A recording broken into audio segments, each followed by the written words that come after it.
Okay, what's up, everybody? Good morning. Welcome to a Sunday edition of Morning Scone presented by Brock, the Baton Rouge Orthopedic Clinic. In Orthopedics, go to Brock, of course. If you have any roof issues, and boy, was there some bad weather came through here on Friday, give us a shout at 364-1007, 364-1007. The name of the new roofing company coming any day now. However, as promised, I will tell all of you right here on Morning Scone the name of the company tomorrow. Cross my heart. Scouts honor, all that stuff. Okay. Restored Motions, restoredmotions.com. Shout out Crystal Poche.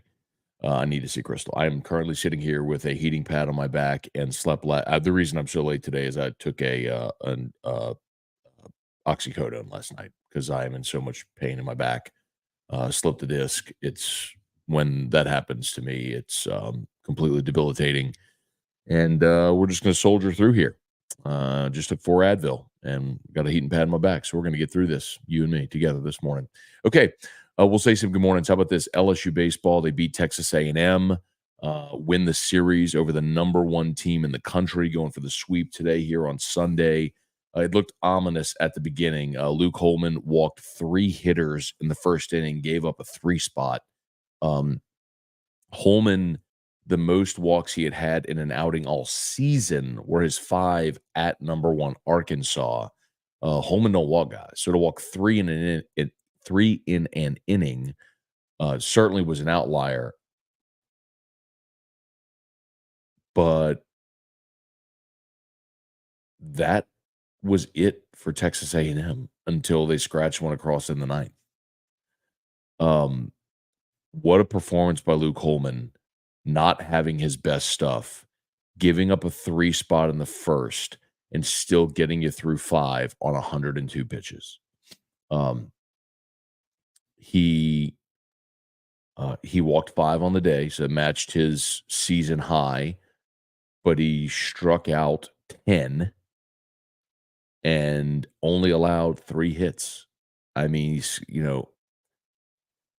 that was a heck of a performance by Luke Holman to give up the 3 spot in the first and then to throw up 4 zeros. And then the story of the game, of course, is Christian Little, who came in and gave you 3 2/3, just couldn't get the last out of the game.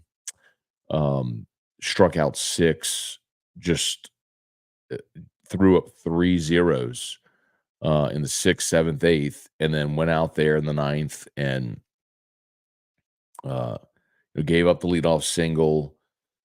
And I think, the question is going to be, did Jay do the right thing in pulling Little when he did? I love, by the way, after the single, Little looks over and he's like this. He's like, "Don't take me out," to Jay, and let him have another hitter. And it was Lavalette. I think it was Lavalette, wasn't it?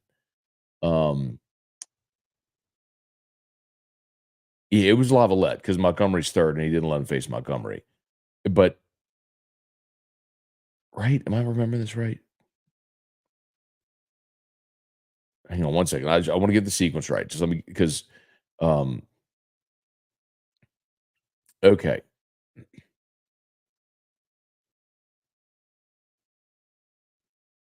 So Burton singles, right? So he let off with a single. Um, then Little comes back, gets the strikeout. Um, and after the strikeout is when he was like, "Hold on, do not take me out here." So then he gets Gerhovac swinging. So then there's 2 outs, right, and 1 on, and then he gives up the single to Lavalette, and that's when they pulled him. And it was the right decision to pull him. And I know there's gonna be this thought, "Hey, let him finish the game." I get it, but Braden Montgomery, so at this point, it's 6-3. I'm sorry, it's 6-4 because Lavalette single scored the run from second. So it's 6-4. You got a runner on, you got Montgomery up. And Montgomery is guy's hit 23 homers on the year. He's one of the best hitters in college baseball. And with Little in there, he's hitting from the left side. By going to get Justin Lure, you turn Montgomery around, make him bat from the right side where he doesn't have as good power numbers as he does from the left. So, absolutely in that moment, considering if Little gives up a homer to Montgomery, you're tied, and that's devastating. So, absolutely the right decision to go get Lower there, and Lower made the pitch. Lower made the pitch, he got the ground ball to short, and Braswell booted it. That was 2 errors on Braswell in the game, and I don't know what to tell you, man. Like, at this point, Braswell, I mean, he leads the conference in errors. I mean, Braswell is not an elite defensive shortstop, period. Like, there's no other way to say it. The glove is a problem. So, the arm's fine, the mobility, the agility, all that's fine. He's got good range, everything. It's the glove. So, um, he's hit for average. He's your second leading hitter in conference play behind Ashton Larson. So, but the glove's a problem, and it almost cost you last night. I mean, Lower made the pitch. He got Montgomery to roll over one to short. Braswell got there in plenty of time. He just kicked it. So, now you're in a real pickle because you got 2 on and the go-ahead run at the plate in Appel. And they brought in Guidry. And boy, when Appel put that swing on that ball to right center, I mean, I held my breath because that had double in the gap written all over it. Yet, who ranged over and made the play easily? Paxton Kling. Y'all wonder what. Be honest with yourself. Let me get to comments here, and after this, I'm coming to comments. Be honest with yourself. If you're watching the game, when the ball left Appel's bat, tell me you didn't think, oh crap, that's a double in the gap. Tell me you didn't think that. But who got there and made it look like an easy play? Paxton Kling, which is why for years now, I have told you, you will sacrifice a bat for an elite glove at a premium position. Center field, look at the juxtaposition of what happened at short and center in that sequence, those 2 hitters. Braswell boots one, Kling makes an amazing play that ends the game. I mean, Kling made that play look easy. That wasn't an easy play. It's because he's got elite speed, a great glove, and he reads the ball off the bat exceptionally well. He was shaded toward left field, ranged over, and made that play look easy to end the game. That is why, that play right there, because a mid-center fielder, how about that slang? An average center fielder, when they were playing Mac Bingham in center, Mac Bingham doesn't get to that ball. Paxton Kling made it look easy. That's why Paxton Kling's in center despite the bat. Okay. Tigers win. They are now 9-14 in the conference. You've got a series win over the number 1 team in the country. You're going for the sweep today, and this makes everything feel more manageable. Now you need 2 against Bama, 2 against Ole Miss. You hit 13. What's to say you couldn't exceed that number if you sweep Ole Miss or sweep Bama? So I don't know. Still take them one at a time, because as exciting as it is that you won this series, you've still got 4 more games to win out of your next 7. So work to do. See if they can get it today. All right, let's say some good mornings here. Trivia, what up, man? Dylan Hess, don't let them get hot. No doubt. Peter Fenner, what's going on? Bill, good morning. Let's get this sweep. Holcomb, Luke Holman had a tough time. Came through when he needed to. Yeah, that's true. The bases loaded sequence where he struck out the side with the bases loaded, was that in the 4th? That was maybe the biggest spot of the game.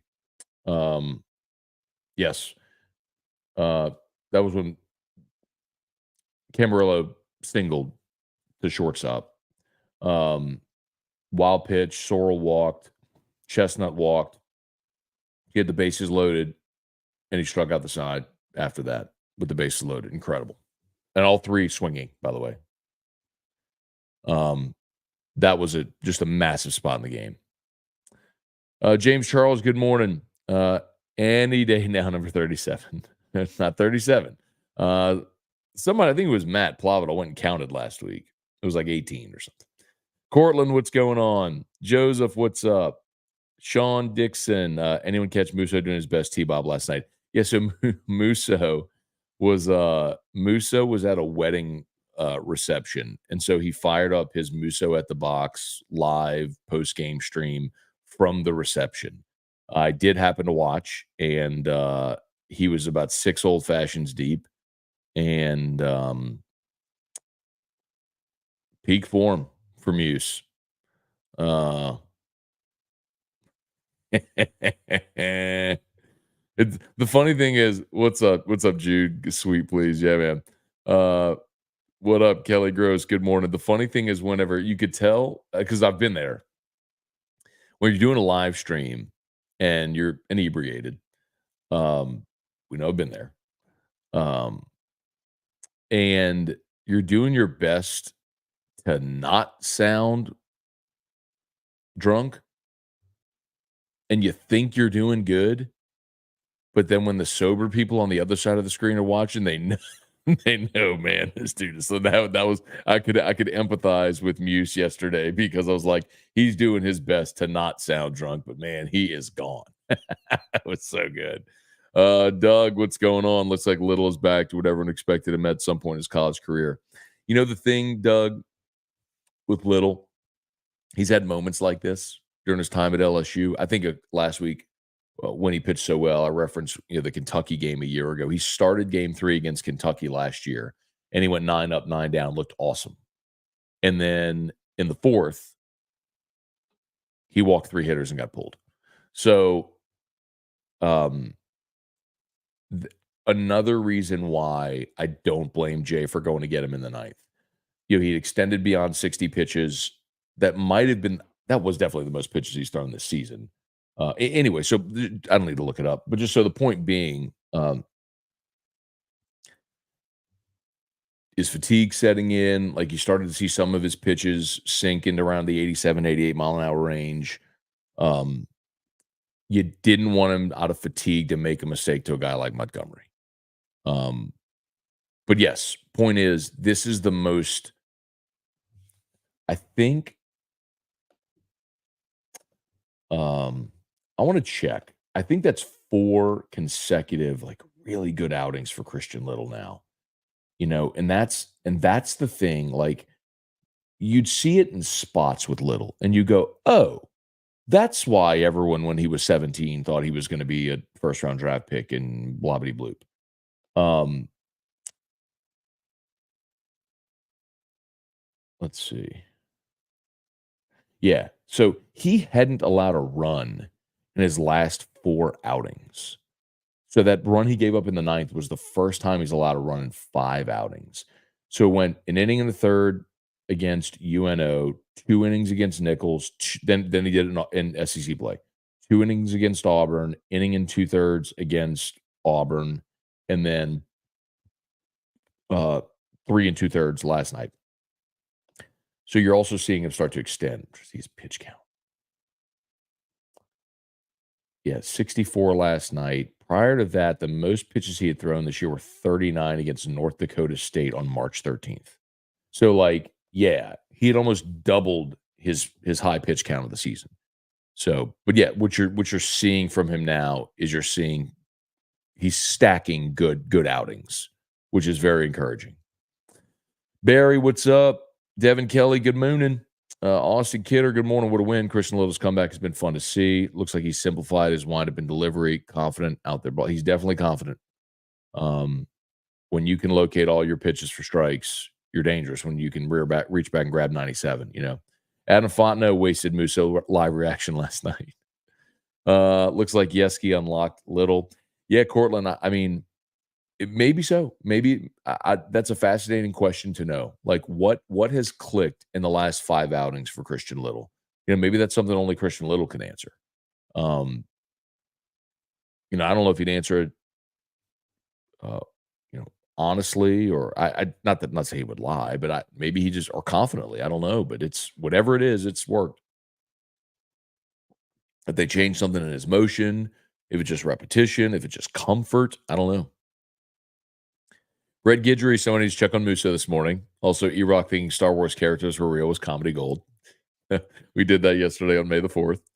Uh, Landon Weber, good morning, Matt. Ice in Holman's veins when he had bases loaded, struck out the next 3, saved the game after almost letting it get away. Yep. He held on, man. And that was against 9-1-2 in the lineup as well.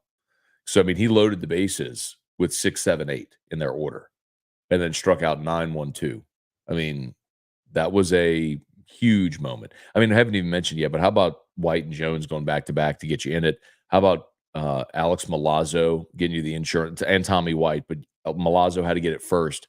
I mean, the 2-out rallies yesterday, you know, yesterday, I'm going to take a second here. Yesterday was one of those days where not that I need it, but where I feel vindicated for my years-long take on Alex Milazzo being your best defensive catcher and a guy that clearly was getting better with the bat. Not that he's ever gonna hit for power or anything like that or speaker, but, like, he's a guy that can put the ball in play, can hit it where they're not, knows his role.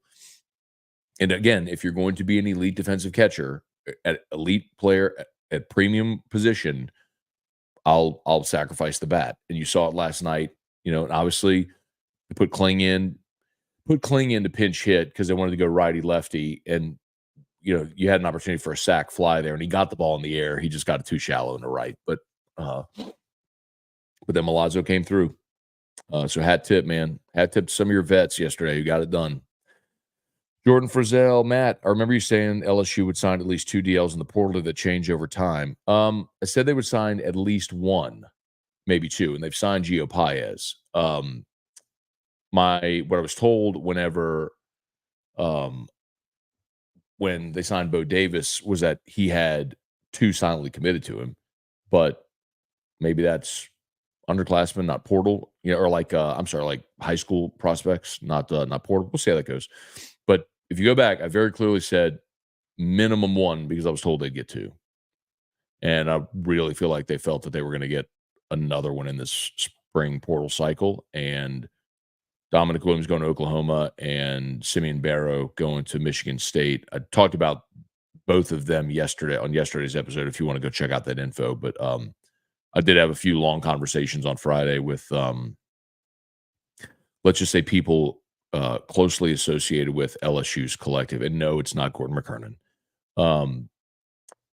And kind of got the story of what happened with both of them. And I mean, just very briefly, Dominic Williams wanted a 7-figure NIL deal. LSU offered him a very, very healthy, the collective offered him a very healthy deal. It was not 7 figures. I do not know what Oklahoma offered him. When Williams picked Oklahoma, they increased their offer to Barrow, who picked Miami, mostly because there is a staff member at Miami whose son plays at LSU right now. You can figure it out. Who maybe had not the nicest things to say about the Tigers. So I think that probably swayed. And let's just say this guy, with his credentials, could be pretty persuasive, especially to a defensive lineman. Anyway, Ryan Dixon, Musso will be on IR for a week after last night. Bubba, good morning. Home and a little were nails last night with a game. Leon, morning, Matt. Tigers came to play against A&M. The box was jumping. Maybe this is the start of a run. Mac, hope you feel better. Thank you, man. Yeah, if you're just joining, I slipped a disc in my back. I'm completely incapacitated. So I took a pain pill last night to go to sleep, and that's why we started a little late today. Cliff, what up, man? Officially changed the name to Musso at the Bar.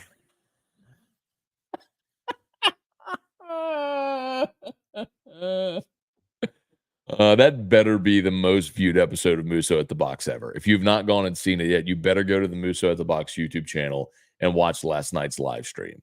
It's Musso wearing open collar, blue blazer, almost like he's going to picture day at Catholic High. 6 old fashions deep. Slurns, it was so good. It was, you know what I'll tell you? It was nice to be on the other side of the camera for one of those for a change, because usually I'm the drunk idiot on camera yelling after a win. Oh, man. Lance, morning, Matt. Sucks to hear about your back. Hopefully the Tigers taking the series from the Maggies. That's right. Make it a little better. Maggies. So the Maggies that what Lance is referring to there. So Drew My son, he knows all the SEC mascots. Like, I can say the school, he'll say the mascot. When I say the Texas A&M, he goes, Maggies, because he hears the Texas A&M Aggies, and he just hears that blend together. So he calls them the Maggies. And I'm not gonna correct him. Glenn Laurie, pray for them. Thank you, Glenn. I appreciate it. I'll take all the prayers y'all want to throw my way. That would be awesome. I'm telling you, like, if you ever, like, I've lived with chronic back pain. That's why I'm so bullish on Crystal Poche. And honestly, like, I'm devastated. I hate to say this, but like, she's on a cruise right now with her husband, and like, I don't think I'm gonna be able to see her this week. So I don't know what I'm gonna do. Like, if you told me, like, when I slip a disc in my back, you told me I could take you to a doctor, like hospital, doctor, whatever, or I could take you, I'd be like, take me to Crystal, because I know she's gonna put me back in place. She'll at least get me upright. I mean, anti-inflammatories and all that stuff help with the inflammation and all that stuff. But like, she would get me vertical in 10 minutes. But anyway, um,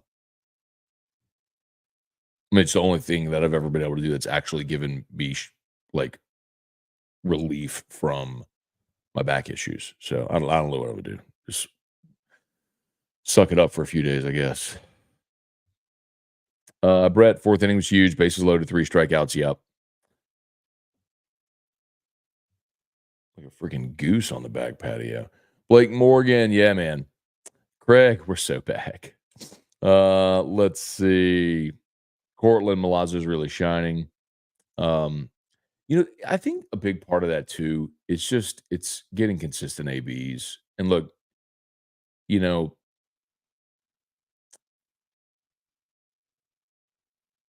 last year it was Neal's injury that got Milazzo, and I get it, y'all. Brady Neal has the higher ceiling. Nobody's going to deny that. I think with a glove, Milazzo's better, but Neal's glove is plenty good enough, and he also has the power tool in his, in his bat. So which Milazzo doesn't have. So Neal has the greater upside because of his ability to hit for average and power. So I get wanting to play Neal and have his bat in the lineup because he gives you that. But the trade-off with Milazzo is you get a great defensive catcher who's really good at managing the staff, probably steals you. I had this conversation, I think it was with Renato maybe about a year ago. Um, or maybe it was Ben McDonald. It was either Renato or Ben. And we were talking about Milazzo. He says Milazzo steals you about, 8 to 12 strikes a game. Just his ability to receive and frame pitches. Um, and it's a subtlety that a lot of people watching the game wouldn't know, but it's your ability as a catcher to be still behind the plate as you're receiving the baseball. And Milazzo is as good as I've ever seen at LSU at it. Um, so hat tip to him, man. You know, local guy. He's one of those guys that was the local guy from Zachary, who on every great LSU team ever, they've always had those guys. The guys from the area that would just, you know them. I mean, Dugas and Beloso, and I mean, go back through time, and you look at Blair Barbier and guys that didn't go into play Major League Baseball, but were great college baseball players, great leaders. Lived and breathed LSU baseball, and I think Milazzo's kind of in that category with him. Glenn, any response from Ocho? No response from Ocho. It's been a couple days now. I'm a bit bummed. Chris, finally getting timely hits. Gritty performance the last 2 games. Let's go get a sweep. David Tolson Little's been a beast lately. Some fortunate bounces went the Tigers' way. Let's get the sweep today. I mean, the only fortunate bounce I would tell you last night, I think, is the wild pitch that allowed you to take the lead. In the 7th, uh, because you had 2 outs.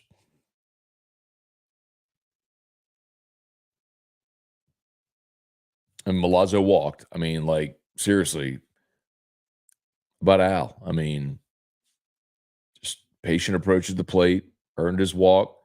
Then Larson struck out, but Milazzo got the second on a wild pitch. Again, heads up base running. Ball got away, and Milazzo took second. Then they brought in Ashenbeck. White grounded out, but Milazzo got the third. They intentionally walked Jones. So first and third, 2 outs. And you got Pearson at the plate. and wild pitch, Milazzo scores. Pearson walked. Travinsky came up and grounded. Well, grounded to fielder's choice, got him out of the inning. But anyway, but Milazzo earning his walk, heads up on the wild pitch to get to second. Good base running, get to third on the ground ball to short. And scored on the wild pitch. I mean, like, that's also good base running, which LSU's not always exhibited this year. Please smash the like button if you would. Subscribe up to the channel. I love it, man. We're over 400 this morning. That's great, man. Thank y'all for being here with us. If you're new, please subscribe up to the channel. Facebook, like the Matt Moscona page, share the post. Hey, Dad, good morning. Ryan Dixon, Milazzo's leader of the team. No argument there at all. I mean, you're right. He's the guy that another reason to have him in the game. He's the vocal guy that they've needed to step up and be the vocal guy, and he manages your pitching staff as well. So, Timothy Fontenot, good morning. Christian Little was money. Dylan Hess, the end of Musso's video with the bride cameo was the best. Yes, so Musso's doing the live stream, and the bride pops into the video. He's like, I don't know, I guess they were at a hotel or something. He found some like little hallway or ballroom or something like that he was at, and fired up the stream. So you had random other people from the wedding party jumping in. The bride jumped in at the end. The bride definitely dropped an F-bomb, which was awesome. Good for her. Yeah, Darren James, shout out. You need a realtor. It's my guy. Doug wanted to play the matchup, which is understandable. That's probably the thing I got the most on Twitter last night was the decision. He's talking about in the ninth inning. I know I'm a little behind on comments. My apologies. But it was the decision in the ninth inning to pull Christian Little and bring in Lure because they wanted Little to finish it. I don't blame you for wanting Little to finish it, but he let Little give up a hit. But once he gave up the hit to Lavalette, which scored the run, and you had Montgomery coming up, at this point, it's an easy decision. Like, you had to turn Braden Montgomery around. You have the tying run at the plate in the form of Braden Montgomery, and who had seen Little at this point already, and Little's velo is ticking down a little bit, and what you couldn't have happen is out of fatigue, leave one over the plate, make a mistake to that guy because one swing and now you're tied. So going to get Lure was the right decision, and Lure made the pitch. You turned Montgomery around, you made Montgomery bat from the right side, and he rolled over one to short, and Braswell just booted it. I mean, you should have been out of the game there. But it's why I always say, like, I won't, regardless of the result, if the reasoning, the logic behind the decision you made makes sense, that I can live with the result. And that's one of those where you live with the result. It was the right decision. And look, it still worked out, right? And going to get Guidry was the right decision, right? Because you had back-to-back switch hitters. So going to get Guidry was the right decision.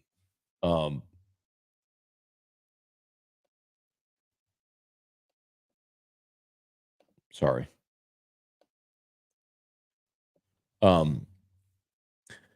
Yeah, so going to get Guidry to face Appel was the right decision. Now, Appel put a good swing on one to right center, but great play by Kling out there. Kennery, what's going on, Matt? Why are we recruiting DL so heavily? I saw the depth chart on Twitter. We have multiple big bodies. Yeah, Kennery, so they got bodies.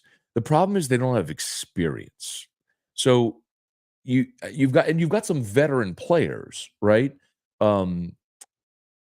Obviously Jacoby and Guillory, who Brian Kelly said he's one of the starters. Jalen Lee's a fifth-year player. You're bringing in Gio Pius from Wisconsin, who's a sixth-year player. You flip Kimo Makanaioli from offense to defense. You're bringing in Sean Washington from the JUCO ranks. Dominic McKinley's freshman five-star coming in. So, you've got bodies. The problem is you don't have anybody that has been a starter, and that's the problem. So you have a bunch of guys that are unknowns, and somebody's got to start, so someone's going to get that experience. But in the portal, the portal gives you the opportunity to go fill that gap, like free agency. So it makes sense. If you can do it, you go do it. You can add someone that started 50 games in their 40, 30 games in their college career. Absolutely. You plug and play that starter in your defense. Jerry, what's up? Thanks. The Christian Little. That's the Christian Little we've been hoping for. Time to get greedy and go for the sweep. Jerry, look, man, I know we talked about, with Kendall on Thursday, and his feeling was LSU's best opportunity to get. I asked him point blank, like, what's the best opportunity for LSU to get one in this series? And we agreed it was game two with Lampkin going for A&M. And LSU got game two. Well, I didn't anticipate was LSU winning game one and sitting here going for the sweep. So Sundays have not been good, or I should say game threes in the league have not been good to LSU this year. As a matter of fact, I don't believe they've won a game. Oh, Missouri. They did win game three against Missouri. They won game three against Missouri, and I think that's it because they were going for the sweep against Auburn and lost game three. Let's see. I mean, I know they didn't look. Yeah, they lost game three against State. They got run ruled. Against State. They got run ruled by Florida. They lost game three to Arkansas 7-5, which is one where they out hit Arkansas and lost. Vomit. Got run ruled by Vandy. Lost game three to Tennessee 8-4. Yeah, Missouri. Missouri's the only game three they won this year. That's it in conference play. So, when you're in the 8th weekend now, and in the previous 7, you've won one game three. So, I don't know that this necessarily bodes well for you. I'll be really interested to see what Jay does. If it's me, I'm starting Sam Dutton. I think that's an easy decision for me. You've tried Cade Anderson. I think it feels pretty obvious Cade Anderson is struggling to get SEC hitters out at this point in his career. You could go with Javen Coleman if you want a lefty. For me, I think Sam Dutton is the answer. Dutton is a strike thrower. He's going to make them earn it. You could argue that a heavy strike thrower against this lineup is not a good thing because they're going to hit strikes, which is true, but also a veteran guy that's been through a lot of the battles before, has accepted his role. I would go Sam Dutton today. I don't know that Jay said anything about Ackenhausen's availability, so if he's not available, okay, I think you could absolutely bring Griffin Herring back for something today. Like if you have a lead middle of the game or late in the game and you want to bring in Herring to bridge the gap to someone else, I think you could absolutely do that. He threw 39 pitches, I think, on Friday. So giving you, give you an inning or two today, I think would be totally doable for Griffin Herring. You could bring Fidel Ulloa back. He was actually warming up last night in the 9th. So Guidry could absolutely come back. You got options today. Like you have enough arms. I don't know if they want to put Cam Johnson out there in a spot like this, but you've got enough arms. But I think I would start Dutton. Rex, good morning. Cortland, it was Little's longest outing as a Tiger by far. Laura made the pitch. Jimmy, is Jones draft eligible sophomore? He is. Any value where he could stay at LSU? No. I mean, well, let me rephrase that, Jimmy. Like, it would kind of depend. So remember, like, so I'll give you some context. Braden Montgomery, we went from Stanford to A&M, right? LSU wanted Braden Montgomery. He would have been your starting right fielder and would have been your leadoff hitter and probably also would have been your closer. LSU wanted him. Texas A&M gave him $750K. So I don't know that LSU is going to pay Jared Jones that. Like that's a massive number. Maybe for a guy that's going to hit 20 bombs, maybe, but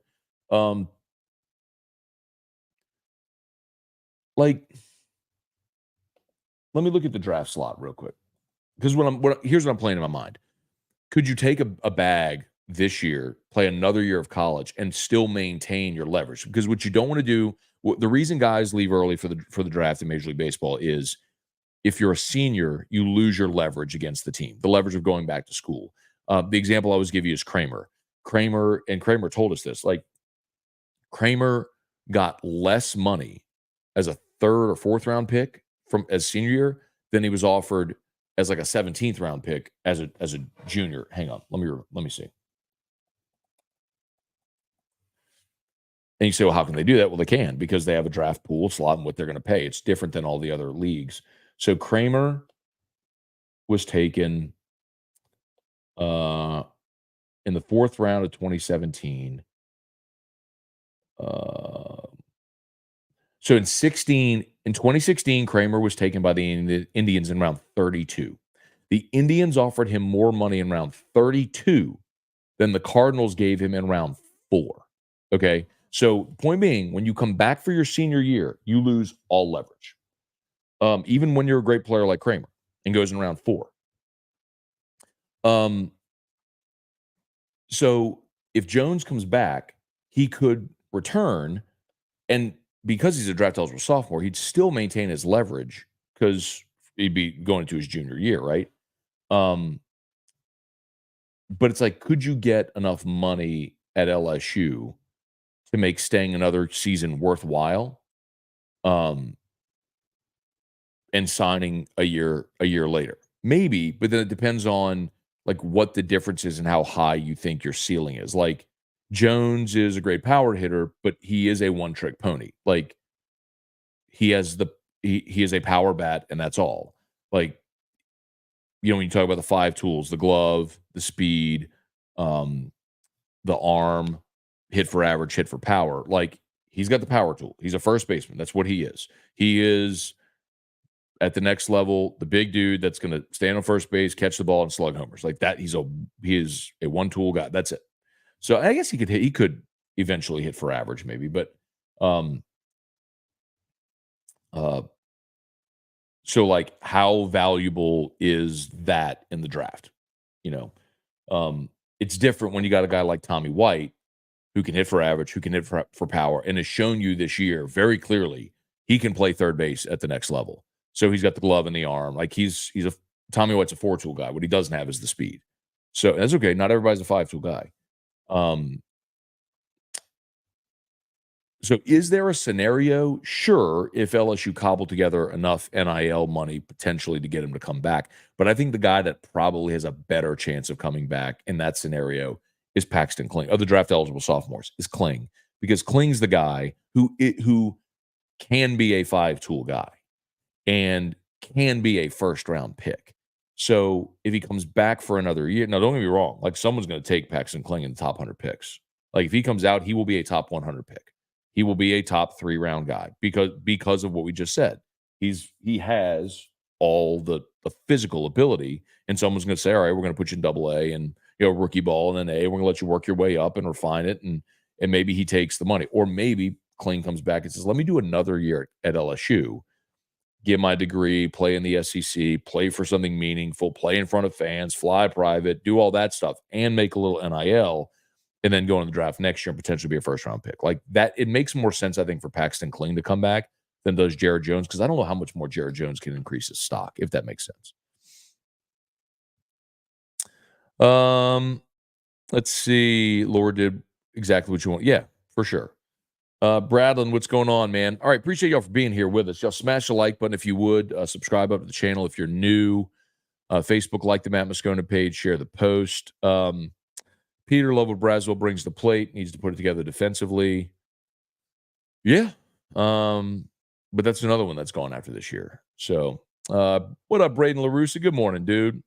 First time live in a minute. Catch every morning on demand. How about them Tigers? Thanks for being there, dude. Hope you and the fam are well.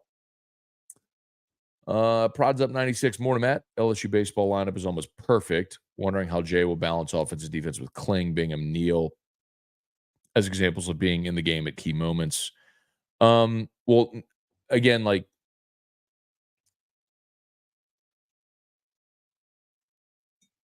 I think Bingham is what he is. If you need a bat off the bench to pinch hit, that's your guy. But Pearson is doing now what Pearson seems to do every year around postseason. I mean, the best thing I could say about Josh Pearson is in the biggest clutch moments, he's unafraid. I mean, he got the big hit on Friday night was up in a big spot last night and drew a walk. Um, I mean, he was the guy at the plate when Milazzo scored on the wild pitch in the 7th. So, um, I know Jake Brown was in the lineup last night. Um,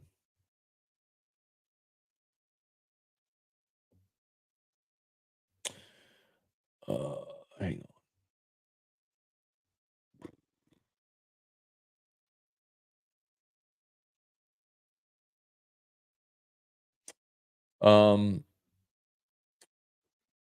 Brown was over 2.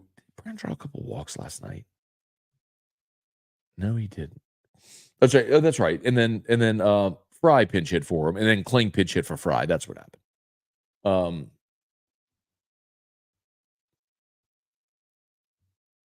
I don't know, man. Well, I guess no. I guess Kling didn't pinch hit for Fry. That was so Fry pinch hit for Brown, and then Kling went to center, and then Kling's turn in the order came up. That's what it was. So maybe what they're doing is using Kling as a late inning defensive replacement, the same way that a year ago they did Milazzo, right? Early in the season, you know, Neal was your starter and Milazzo was your late inning defensive replacement. Then Neal got hurt and it became like Milazzo. And then when Travinsky started hitting, like you had to have Travinsky in the lineup because um Beloso was your DH. So and then sometimes they put Morgan in left and Beloso would play first or however they had to work it. Or Jones at first, however they had to work it to make it to get who they wanted in the lineup. Um, but sure feels like Milazzo is kind of entrenched at behind the dish right now. I think just if you had another bat in center, you make that decision. But Kling continues to show you the benefit of having the glove in center, which I think that's what tugs at Jay, right? He knows Kling is so good in center, but when your offense has struggled, like do you try to inject some life into the offense with another bat, or do you realize, hey, we're not going to score a bunch, so we've got to win low scoring games. So let me have my best defensive lineup in there. Like that's I think the struggle that Jay has had. Um, Jeff McKithen, what's good? Guy Brooks, what's up? Lou, Little's always had stuff you can't teach. Get your spots consistently. Um, man, I'm way, way, way, way, way behind on comments. I'm like 30 minutes behind on comments. I'm sorry, y'all. All right, I'm gonna go do the current comments. Gulf South, Mr. Program Director. We need a wedding muso and whiskey and wine T-Bob podcast. Oh my god. We call that the draft party. Let's see. I'm gonna go to the bottom and come back up. Brent, what's up? Just so I get y'all who are current here, because I'm sure there's a lot of people who made comments and left. Ryan didn't even check on Muso. Let's see. Yeah. Triple D 225 Pearson is clutch. And we check on Muso. Heard Neal was hurt. Neal really hasn't been an offensive upgrade over Milazzo, except he has more power. That's the thing. He's got a higher ceiling. That's always been the thing. It's like he has the ability, for that. Randall, how much money would it take Tanks to get back to campus? There's not enough. He's gone. There's like same with Gage Jump. Well, I'll tell you this about Gage Jump. So that's another guy who's in his third year, but because he didn't play last year, he had the redshirt year because of Tommy John. He could come back next year and still have his leverage. And if Gage Jump did come back next year and had a great season, then you're talking about a guy that could potentially be a top half of round one guy. But when someone's already been injured, do you come back and risk being injured again? Like, does that always linger in the back of your mind? And Jump has shown you here over the last month what his potential is, which is why someone's going to take him in round one and pay him a bunch, and he's going to sign for $1 million and go. But Jump is another one worth watching. But for all intents and purposes, you're going to lose Jump and Holman. Most likely Jones. You're going to lose White. Kling is the interesting one who maybe could stand to come back for another year and increase his stock if he develops the hit tool a little better. Anthony Gugliel's regards to Barrow's situation. I'm assuming you're referring to Jason Taylor. Why would he do that since his son plays at LSU? Makes absolutely no sense. Unless if you feel like LSU's collective hasn't rewarded your son to the tune which you think he deserves. Because don't all parents feel like their kids are the best player on the team and so on? And oh, by the way, Anthony, if you work on staff at Miami and you're trying to get the kid and you're competing against the other school, sure you would. Hey, Anthony, by the way, seems like LSU baseball, maybe a little good stuff happening, right? A little good stuff happening, maybe. Oh. A lot of people buried this team. I could go back on Twitter and find some of them, or maybe the comments on Old Morning Scones. Hmm. Hmm. Season over, all that stuff. Sound familiar? Hmm. Maybe I could find some of that. I bet I could find some of those comments. I bet I could find some of them. Dave and Durr. Okay, let's see. Paulette, do we go after Huntington, the D tackle from ULM? Had a great year, PFF grade, be a good starter alongside Guillory. Not that I've heard Paulette. The other name that I've heard now is obviously CJ West, the kid from Kent State, who's in the portal. LSU offered him early.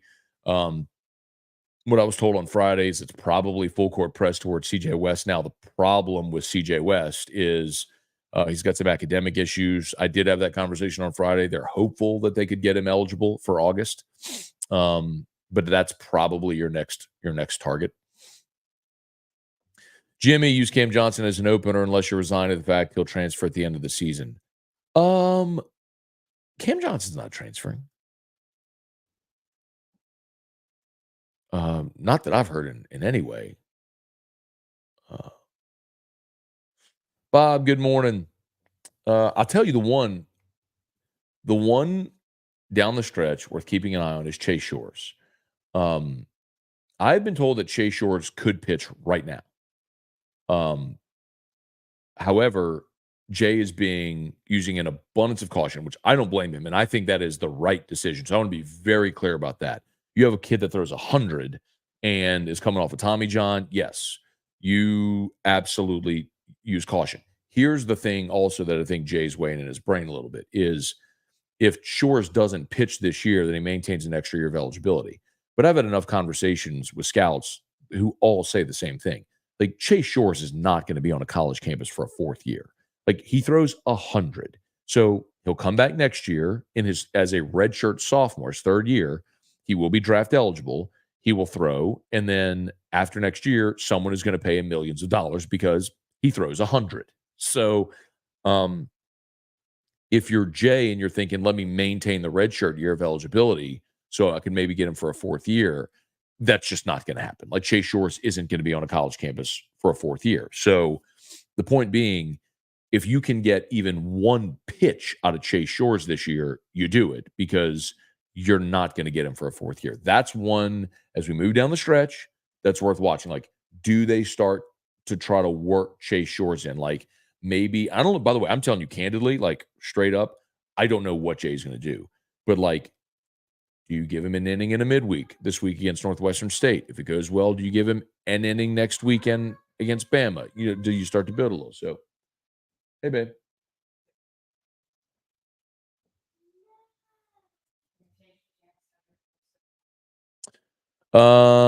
Right. Bob Poole, what's going on? Gulf South, whoever helped Milazzo with hitting needs to help Neal this offseason because Neal can't hit SEC pitching to save his life. He was 230 a few weeks ago. Power doesn't matter if he can't hit. It's true. And by the way, Gulf South, there's a hat tip that goes to the guy that sits with me most Fridays on the radio.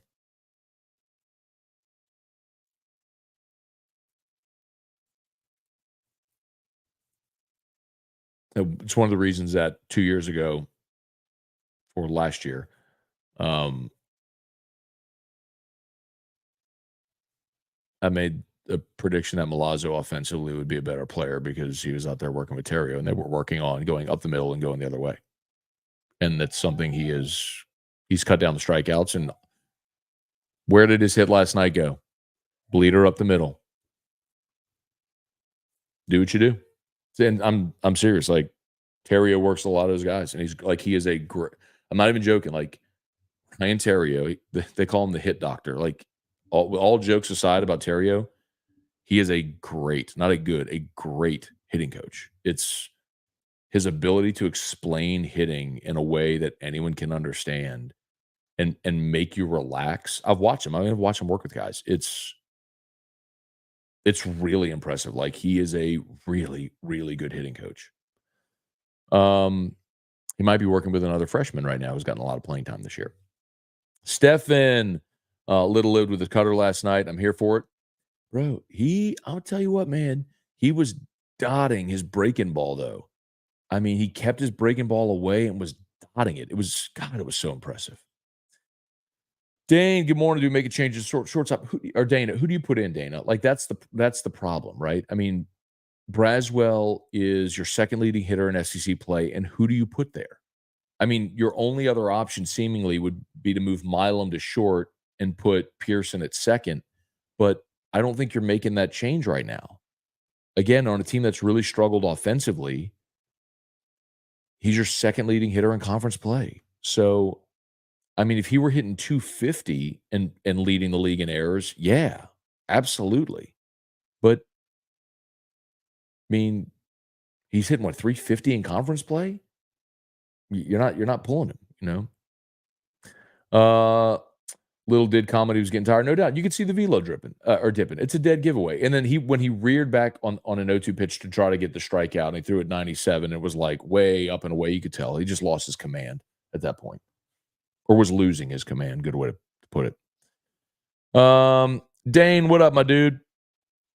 Sorry, I read that one. Let's see. Christopher, good morning. Rocky, Matt, I relate to chronic back pain. Getting old sucks. Hope you feel better soon. Yeah, man, ain't no fun. Trey Potan, good morning. Long overdue.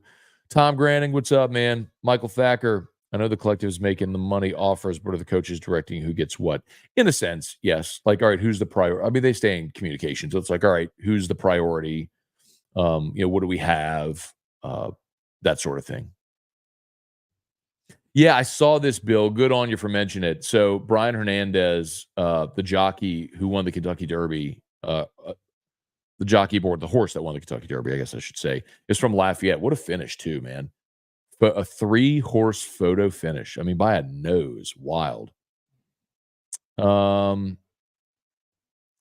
James Tyrone, love what Jay said about Milazzo, more will than skill.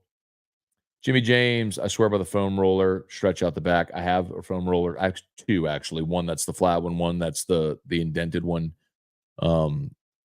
I mean, Jimmy, trust me. Like, if there's a gadget, a widget, a thing that I've done it, the things that you lay on that stretch your neck to get rid of that like bump in the back of your neck.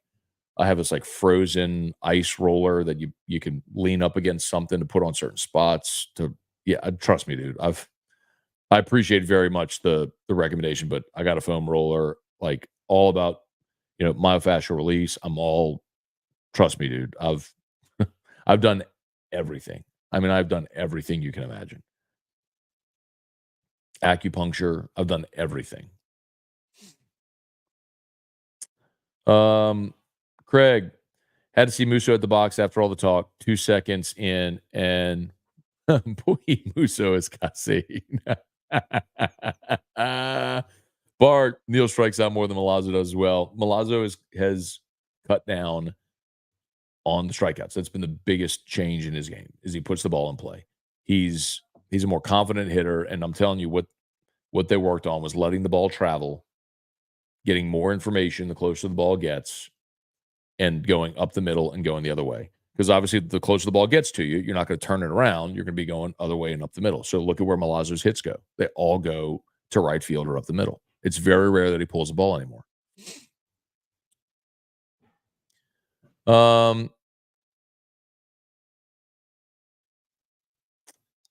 Let's see. Mark Allen, I used to think chiropractor was a joke until watching the show. Dave, what impressed me most about Milazzo last night was how he kept Little in the stratosphere even when the pitches were bad. Catchers and so confidence. Dave. That's what they mean when they say a catcher manages the pitching staff, right? When do you go make a mound visit? When do you, like, what do you say to him? What are you're talking to the ump the whole game, working for your pitcher? Are you framing pitches? Like, all that stuff matters, and it's the part of the game we don't see. Catcher's got a mask and could just be having a conversation with an umpire we never see. But yes, all of that matters. Cortland, not just Milazzo's bad, he's being a vocal leader too. I love all this Alex Milazzo love, man. I mean, y'all are just 2 years late to the party, but I love all the love. Y'all, come on. The bandwagon, look, I don't, bandwagoners are fine. I'm for it, man. We got space on the bandwagon. Y'all, come on, man. I think everybody realized it last year when he broke his leg in Omaha and Skeens wouldn't go out to the mound until he had Milazzo on his back. Like, if you doubted it then, if you doubted his role and importance, that showed it to you when the best player in the country, well, I guess pitcher in the country, we could say Dylan Cruz, but wouldn't even go to the dog pile without Milazzo, so he carried him out there. Spurge, morning. Late might have missed it. What will the pitching rotation look like today? How does it compare to the arms the Aggies have left in the pen? So don't know yet. Excellent. Let me see if I can find out who's going. Well, I'm gonna see if I can find out who's getting the ball today. I don't know if they put out there. Let's see.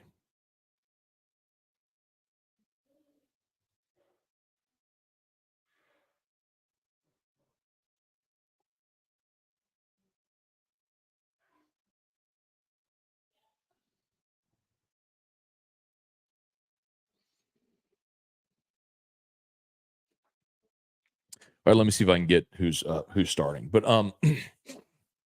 he may not have made a decision yet. But I what I Spurge, my feeling is I would go Dutton.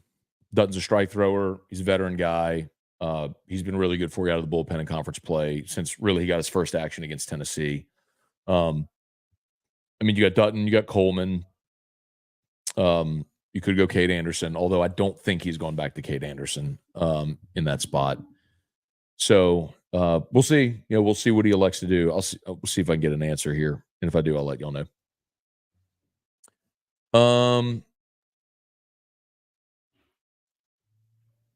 Oh, and so the rest of the arms available.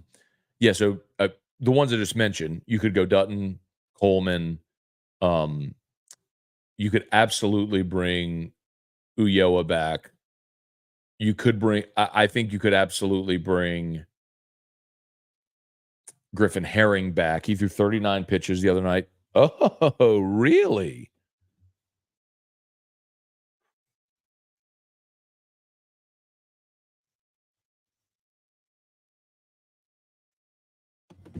Ackenhausen. How about that? I guess his hamstring's good.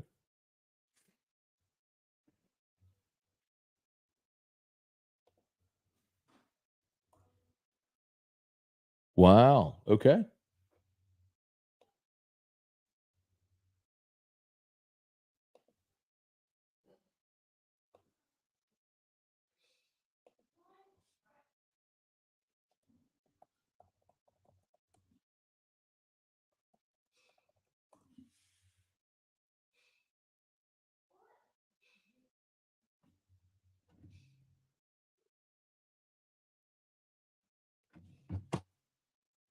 Sorry, on 1 second. Okay. All right.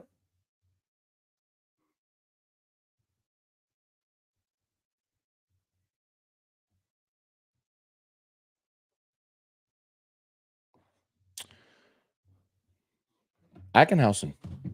I guess his hamstring's good. That's fantastic news. If Ackenhausen, same thing as last couple weekends, man. If Ackenhausen can get you through the lineup once and then hand it off to the next guy, awesome. But the bride at the end of Musso at the bar was hilarious. Musso at the bar. I love that we're calling it that now too. Let's see. Clayton said, "What about Dr. Ray?" Yeah, I've seen. Well, not you talking about Tom Rathman. Yeah, I don't know the Tom. He's yeah, doctor. Is he a PT? I forgot if I've seen Tom before. Tom's office is right next to he's great. He's right next to, I've seen him when I've thrown on my back. Um, whenever, uh, his office is right next to Guarantee. He's on Government Street, right next to Guarantee.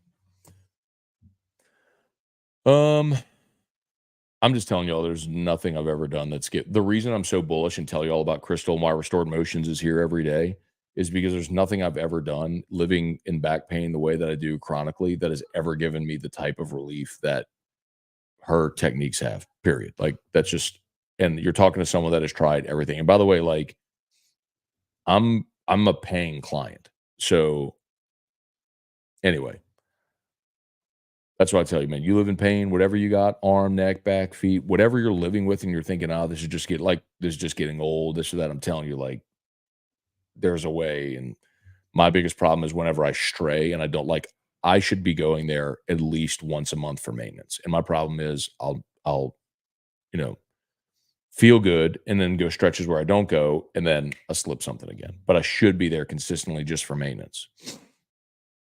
Anyway, please smash the like button. 428 still hanging on, man. Love y'all for being here. Happy Sunday to everybody. If you're new, please subscribe up to the channel on YouTube. Smash that like button. Facebook, like the Matt Moscona page, share the post. Big shout out to our friends watching on LinkedIn as well. Glad to have everybody here with us. Let's see. Austin, Matt, I thought the same thing about Kling's catch at the end of the game. Made the play look much easier than it was. I'm telling you, man, go back and I said at the beginning of the show, for those that missed it, like when the ball left Appel's bat, tell me you didn't think double in the gap tie game. The second that ball left the bat, that's the benefit of Kling being in center. Made that look easy. Let's see. Cortland said no amount of NIL can make up for loss of leverage. That's true. And that would happen with Tommy White. But it wouldn't but Jared Jones, Kling, Jump, they would all maintain their leverage. So that's those are the ones worth watching. Triple D, put Kling in center, keep everything else the same. I agree. Eugene, bonjour. What would be your current best and worst case scenarios for LSU baseball, given what we've seen, current trajectory, pitching and hitting? Well, the best case scenario is you win all the rest of your games. Yeah, have a 2008 like run, you know. Hey, babe. Oh no, let me see how these came out. Can I show everybody? It's the oh my god, it's such the cutest. So if you were here yesterday, Erica was walking us through her teacher appreciation. I promise they can't see. Oh, this is the big one for Friday. Oh wow. Drew's teachers are getting this. How stinking cute is that? Look at that. Miss Cindy, thank you for helping me grow and bloom this school year. Love, Drew. Oh, and look, these are flowers, obviously. Flowers. Flowers. What's on here, Erica? Target, Visa, Amazon, Starbucks. Oh, wow. Oh, my goodness. Those cutest thing ever. How stinking cute is that? Stinking cute. How much did I pay for all of this? Not a lot. I mean, gift cards. Yeah. But not this. Yeah, the gift cards. I mean, how nice is this? It came out so cute. I was like, so cute. Blown away. Precious. Blown away. Precious, precious. Super precious. Adorable. Let's see. Oh, so anyway, so Eugene was asking best and worst case. Eugene, listen, man, I think if you lose today and then you take 2 in your next 2 weekends, that puts you at 14, man. You know, and you're in. You know, you take 2 against Bama. Realistically, 2 against Bama, 2 against Ole Miss. That's 14. You're in. You're in postseason play going to Hoover. And now it's just a matter of, are you going to be a 3 somewhere? Are you going to be a 2 somewhere? How good of your draw can you get? And I don't know the answer. But one thing I'll tell y'all, very overlooked part of this LSU baseball staff. And I can't believe nobody like the the people on the I don't this can sound like I'm calling people out. I don't really mean for it to be, but um uh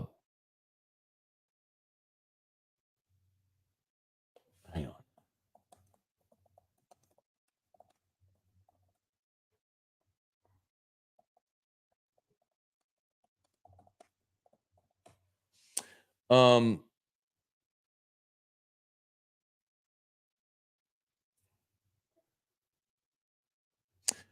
uh, you know, the head of um, the NCAA baseball selection committee, um, is J.R. Teagues, right? The AD at Southeastern, who was the head baseball coach there for a long time. Um, well, Jay Johnson hired J.R. Teague's son to an off-field staff role within the LSU baseball program. I'm just saying, it never hurts to have somebody uh, who might be sympathetic in the room, especially when it's the head of the committee, who happened to have been a head baseball coach and athletic director.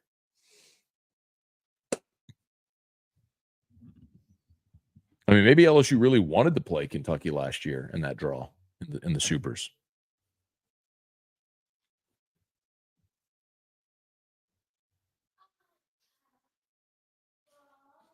Billy Freeman, is Pearson likely back for a senior year? Good question, man. I don't know. I haven't asked about Pearson, what his draft prospects would be. But I'll just remind you, you come back for your senior year, you lose all leverage. So Pearson having one, if he comes back next year, is he guaranteed to be an everyday starter? And I don't know if that's the case. I mean, I guess in theory next year, does Braswell be gone? Milam could jump over to short. Pearson could be your everyday second baseman. Brown, if Kling comes back, could be in the outfield for you. I think Fry is your everyday first baseman next year. Neal's your catcher, right? I think their idea with Ethan Fry is let him do what Jared Jones does this year. Just be a big bopper that stands on first base and clubs homers. All right. Matt Lusto, Chase Shores becomes Zach Hess of 2024.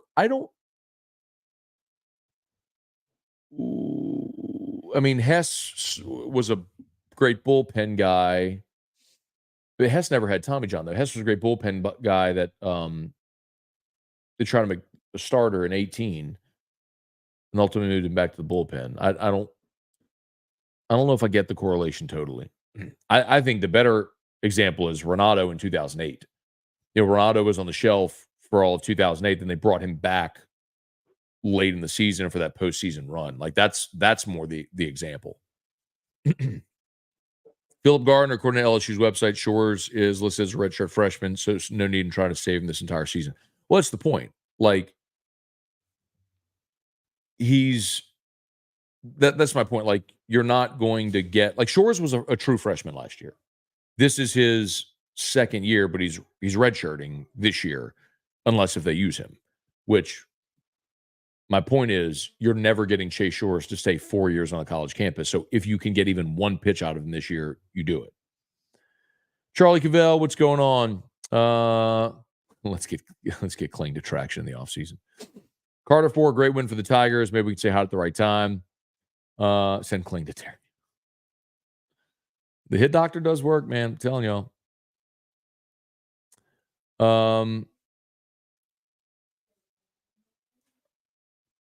Jimmy asked about the Canelo fight. I did not watch Canelo fight last night, man. They had MMA on last night. I was watching LSU baseball at UFC 301. And like I told you at the beginning of the show, I took a pain pill and went to bed and slept till about 9:30. It was my back. Mac, let's see. Jay spoke a few weeks ago about Shores, like they're going to have him next year, saying he didn't want to risk the season because they need him next season. Maybe I misunderstood. No, like that is the plan. Like that's what I'm telling you is Jay is doing exactly the right thing and being prudent with Shores. Like Shores is back next year, no matter. Shores is not draft eligible this year. Okay, so Shores is back next year, 100%. My point is, after next year, Shores is going pro. There's no reason in redshirting Shores. If he's able to pitch in any capacity this year, at any point, there's no sense in not pitching him because you're trying to save a year of eligibility. Because there's no way Chase Shores comes back for a fourth year.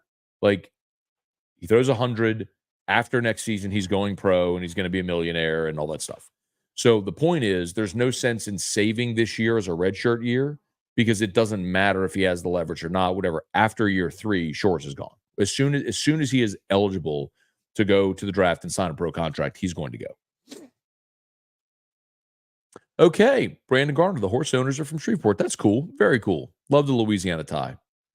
Jake, broadcast guys were intimating LSU was stealing signs. What's your take on the issue or the commentators? I was watching the game. I didn't hear that. I would need more context before I commented on that. Cortland, let's see. I'm not late. I've been right with you on prioritizing defense and catcher. It's been a bonus seeing him hit the last couple of years. Yes, Skeens Karen Milazzo was a great moment. I'm not saying you were, Cortland. I'm saying there's a lot of I'm saying there's a lot of people who are.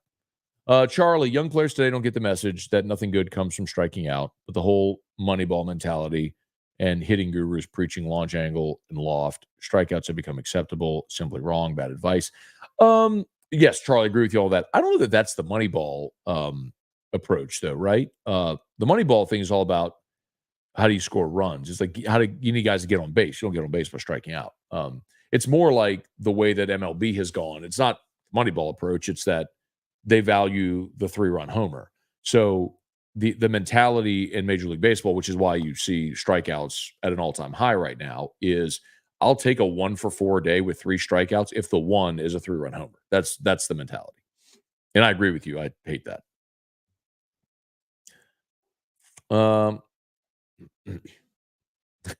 Dave, I don't know if it was Terrio, but the main difference in Milazzo's swing is how much shorter he hits the ball 2 years ago. It's not. I do know. He's worked with him a ton. And there's another freshman infielder who's working with him a lot right now, too. Triple D 225. Anderson pitched better than his line showed. Listen, I'm not disagreeing. Last week he gave up the leadoff double. He came back, got a couple strikeouts, and he gave up, some bleeders against the shift. I get it. But I've also got 3 SEC outings now that suggest it's not going well for Cade, both as a starter and out of the bullpen, that suggests it's not going well for Cade Anderson in SEC play. So I don't disagree with you. I also think you have better options.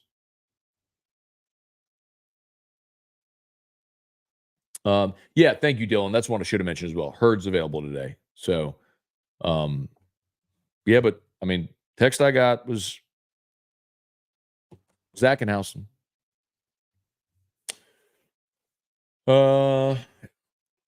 LSU's training staff has had a great record with hamstrings.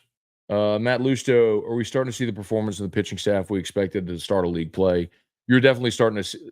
The thing that happens, Matt, every year, it happened last year with every team, is as you get later in the season, especially you get to the postseason, your staff shrinks, right? Like you learn. Skip used to always say, I need 6 guys I can count on. So like 6 guys that when he went to 6 guys that when he went to when he went to Omaha, that's who he needed to get through the postseason. So he'd shrink his staff down.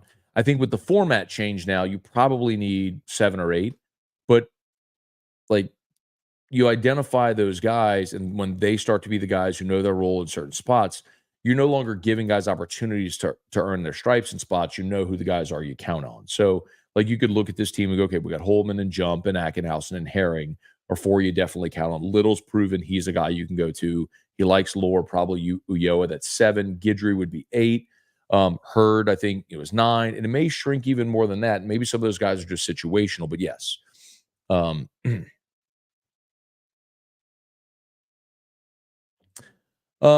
Charlie, we've also seen how valuable pitching coach is, particularly at the collegiate level. Yeah, and the other thing too, man, is LSU with 3 pitching coaches in 3 years. It's like having 3 offensive coordinators in 3 years, Doug, why does ESPN sell broadcasters remote? Save money. I mean, it's really that simple. So you don't have to pay for flights and hotel and lodging while they're on remote. When they fly down, you just pay them to do the game from their home. COVID changed that, So Anthony already said something positive about the baseball team. My first comment. Oh, that's fine, Anthony. The point is, a week, 2 weeks, 3 weeks ago, you buried them. Because that's what you always do. But you're not alone. But it's why I always say every year, and the message never really seems to marinate, like baseball is a different game. Baseball isn't football. You can lose in baseball. You can get hot in baseball. It's a development as the season goes along. Teams are allowed to improve. And in this format, you are allowed to improve and get better because you just have to get into the field. And whoever's playing their best. Yes, the regular season is basically used as a tool to set up your path through the postseason. Are you at home? Do you have to travel? Are you a 1, 2, 3, 4 seed? Are you at home for regionals, travel for supers? Like that's the benefit or the role of the regular season. But like if you just look at the two champions before LSU as a case in point example, and you still can't see it, that's what I'd say every freaking year. You can go back and look at teams like Coastal Carolina. You can look at Fresno in 2008. You look at Mississippi State and Ole Miss. I mean, Ole Miss was literally the last at-large team in the field, but they got hot because they had two pitchers, including Hunter Elliott, freshman lefty, who late in his freshman season became one of the best pitchers in the country, and they leaned on him and rode him all the way to a national championship. But you don't want to see that. You just want to crap on the team when they're not doing well. And don't get me wrong, like being 3-12 at the halfway point was awful. It's unacceptable, and nobody wanted to see that. Like LSU should never be 3-12, but you're allowed to get better and keep improving. And you had half a conference season to go. And here you are now, having won 3 straight series, including a series against the number 1 team in the country with 2 to go, and the odds are looking up. It's why you don't give up on a baseball team at the halfway point of conference play, especially a team that's proven they got players that can be good. Again, I'm not telling you this team's going to Omaha. I don't think they are. I think I think this is still a flawed team. I don't think they're going to Omaha. But certainly seems like May and June are going to be a lot more fun today than it did 3 weeks ago, right? Anyway. Arlen, where are you seeing Ack? I texted someone that would know. And they told me Ackenhausen is starting. And if that guy's wrong, I'll be really surprised. Suffice to say, that guy's not wrong. Let's see. Charlie, good chiropractor is outstanding. Just to be clear, Crystal's not a chiropractor.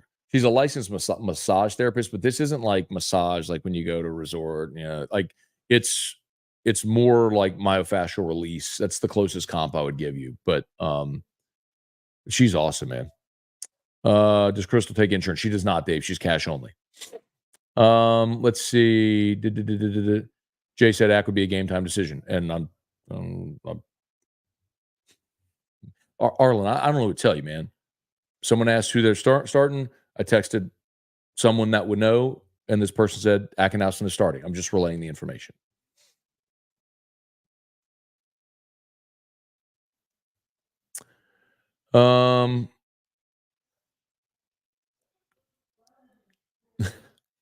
Musso, the Tigers don't need limes, neither do we. Musso did a tequila shot on the thing last night. That's funny. Let's see. Kyrie, morning. How was Broadmoor football back in your day? I don't know if you've done it already. Love to see your highlights or how you look suited up. So I was an offensive lineman. You ain't going to see many highlights. Broadmoor, we played Broadmoor my senior year in a freaking monsoon at Memorial, and it was literally the worst game I played in my entire career.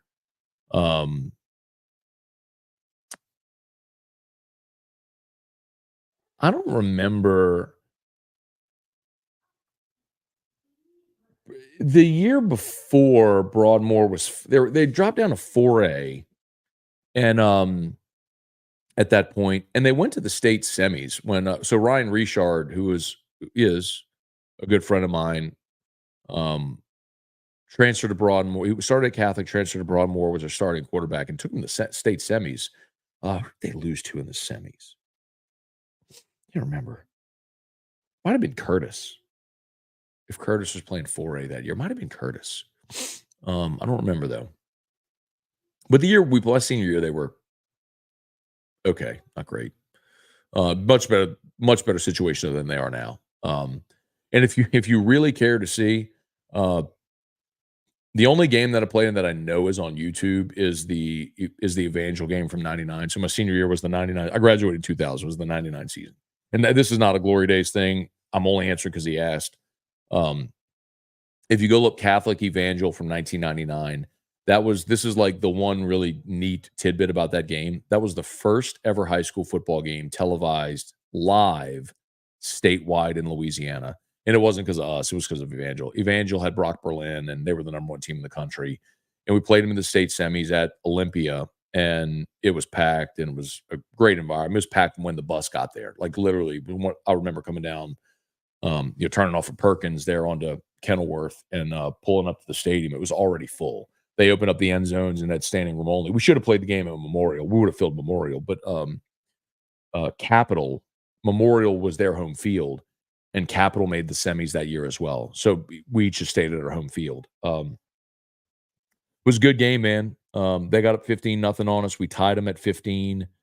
They put up together a long drive in the start of the third quarter to go up 22-15, and we scored in like 2 plays to tie it at 22 late in the third quarter, and then they returned the ensuing kickoff for a touchdown. And then we threw a pick, and they scored, and then it was over. They beat us by 17. But you can see that game, and I'm the starting right guard. I wore number 67. So if you really care to go watch, you can see that. David, having a herniated disc myself, consistent core management, monthly chiropractic sessions have benefited greatly. That's for sure. I think I need to be more diligent about being consistent about going, and not whenever you know. Yeah, this is interesting. Dave said, where does she find ideas for that stuff? Dave, like, you got to hear her story. It's crazy. Like, she was told she was going to be wheelchair bound, and so she started doing research on human anatomy, taught herself these techniques and things to do, and it's crazy. She actually earlier this year, or I guess it would have been around the fall, went to Colorado and did like a 3-day cadaver dissection. So she got to like look internally at every piece of the entire human body, like how everything is connected, sort of thing. It's pretty fascinating to hear that. So, like, I've told you this story before. This is the wildest thing she's done. A year ago or so, I was playing golf at the Dreams Come True golf tournament. We're talking about Crystal at Restored Motions right there. And I hit behind.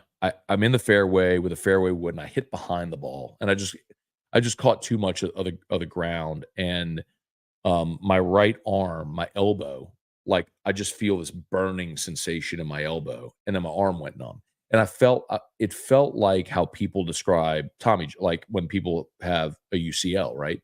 When people blow out, like, you see their arm dangle, it gets really hot and then numb. Like, that's what happened to my arm. I'm like, oh my god, I think I just blew out. Like, I think I just tore my UCL.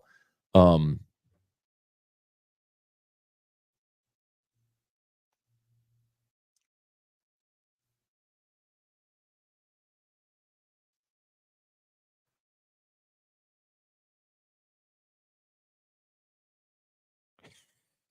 I'm not reading that. Anyway, so um, so I had a session with Crystal that week. So this was like on a Monday. So maybe like Thursday, I'm going to Crystal. And I mean, if I blow out, whatever, it's not like I'm, using my elbow to like throw a baseball or anything. So I go there for my back, and I'm like, hey, before you do this, and I told her what happened. She looks at me, she goes, all right, lay on your side. So I lay on my right side. So first of all, she said, hold your hand out like this and see if you can turn, like how much you can rotate. So I held my hand out and I did this. I mean, I could barely do that. Like, I could barely turn my hand over. So I lay on my side. She goes into my left hip, and she's like digging into my left hip and all this sort of stuff, 5 minutes. So she says, all right, stand up. I do it. And I went, I could go complete. I was like, what in the world? She goes, you have a band that goes, like, starts in your neck, comes around, like, I'm sorry, he said it starts in your finger, and comes all the way up your arm, around your neck, down through this hip. So you didn't stretch good enough, apparently, because when you hit the ground, that band pulled, and so it tightened everything through that whole chain. So, like, you felt it pull in your elbow, but really it was this hip was tight. You didn't stretch this hip enough. So she loosened up that hip and it let the whole thing go. It was insane. I mean, you don't have to believe me. I mean, what do I have to gain? Like, but I'm just telling you, it's my experience, which is it's just incredible. Let's see. Boys are pumped. Hey, Aunt Sharon, yes, excited about it. We got the Moscona family crawfish boil coming up Memorial Day, Sunday before Memorial Day, every single year. Fired up for it. Looking forward to seeing y'all coming on down. In the past couple of years, I think we've had, I think just because of work schedules and everything, I think we've done a family vacation on Memorial Day, so I don't think we went. We didn't go last year. I don't know if we went 2 years ago. Yes, definitely excited to see everybody. It's gonna be a good time. Uh, Austin said, "Ask E-Rock." Oh, she went in the back. If she comes back. Chris Dupree, what's up? Dave, wherever else she goes, no team wants them there with a 1-2 punch of Jump and Holman. I mean, that's true. If you have a 1-2, you can win a weekend, right? And so if you're in a regional and you go Jump Holman, Holman Jump, whatever order, and you win your first two, then somebody's got to come back and beat you twice. Have to win a third game and then come back beat you twice. So I mean, yes, it's true. I'm not saying I think that happens. I think this team has been far too inconsistent throughout the year, and I hope they do play better and play all the way deep into June. I mean, as a fan, yes, but selfishly as a radio guy, I want them to play deep into June every year. But this goes to show you when they play their best, what they can look like. Tommy, what's up? Let's break out the brooms. 2017 Hess was throwing gas. God, he was so fun to watch in Omaha. Gabe Cox, would Guidry ever be moved back to shortstop? Maybe. I mean, this would be the year to do it, right? Braswell will be gone. Do you move Milam over? It's just such a commitment to move back to the field, especially when you haven't taken competitive at bats in 2 years. Dylan, Jay was talking about Pearson's clutchness in his post game. Said someone like, uh, he's one guy is going to be there every day for you. He's going to come through. That's what he does. S. Kelly, only LSU baseball could send a guy that covers the team, Musso, into profanity filled rant alive at a wedding reception. Great win. Brock, isn't Jones a sophomore? He is, but he's draft eligible. Remember, in baseball, it's all about your age. There's a cutoff date where if you turn 21 by a certain date, you're draft eligible. So Jones is a draft eligible sophomore. Kling is a draft eligible sophomore.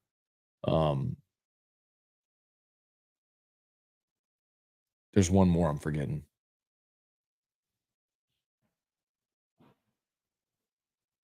There's one more. It's draft eligible sophomore I'm forgetting.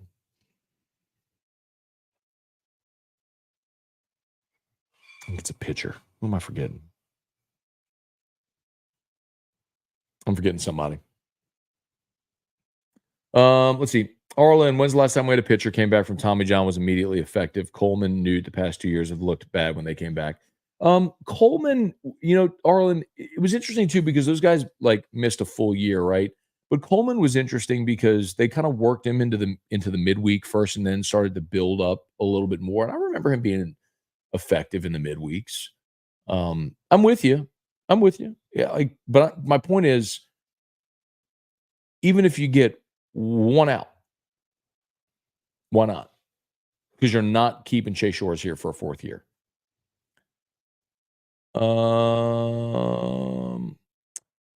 Rambo, let's see. Canelo showed out last night.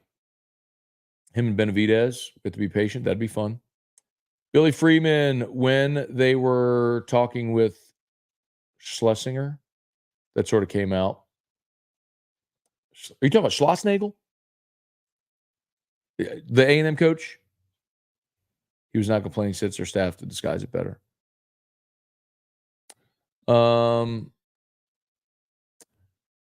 Said LSU picked up on signs as pitcher was tipping pitchers. Got it. Okay.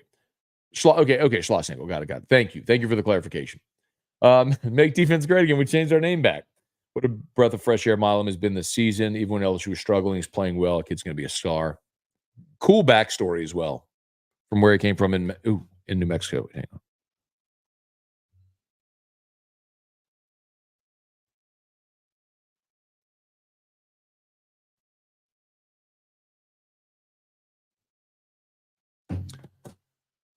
Yeah. It looks like it's going to be Ackenhausen today. Doug, hopefully Hurd can pick it up. Look, this is about Hurd has, and this is about the time he did it last year too. Cortland Milam running into everyone on the infield flies drives me nuts. Tay Granger, morning, Matt. Quick shout out to Kristen Little being a dude after a rough season last year. Okay, I'll talk about the A&M coach. Let's see. Let's see. You saw the graph showed last night about non-auto bid SEC teams making the tournament. They've had a few 11 and 12 teams make it. 12 of 27 13 win teams make it, but some 14 and 15 win teams were left out. I would love to see RPI of those teams. Um, I mean, look, one of them was LSU in 2011. LSU in 2011 was 13 and 17 in the conference, but and their RPI was 23, something like that. It was 27. It was a top 30. You had a top 30 RPI, but they missed the SEC tournament. That was the year the SEC. So I mean, like that's probably another benchmark I would say to Gulf South is I don't know how far back they went on that graphic because I didn't see it, but how far back they went in that graphic because it's the reason the SEC expanded the league tournament was because the reason LSU was left out in 2011 was because they didn't make the SEC tournament. Well, I mean, it was a 12-team league and was it 8 teams made the tournament. So that's when they expanded it and let everybody in the tournament and they had the single elimination day on Tuesday. Well, then when the league went to 14, the top 12 teams make the tournament. I don't know what they're going to do next year. I'm sure they've decided, but I don't remember. Um,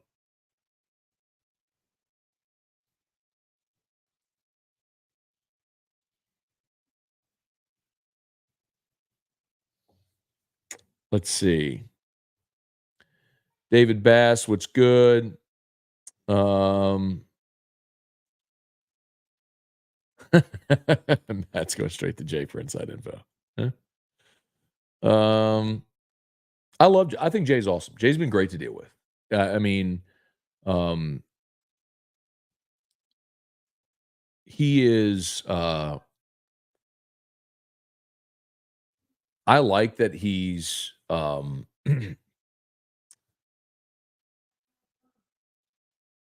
He's intense, but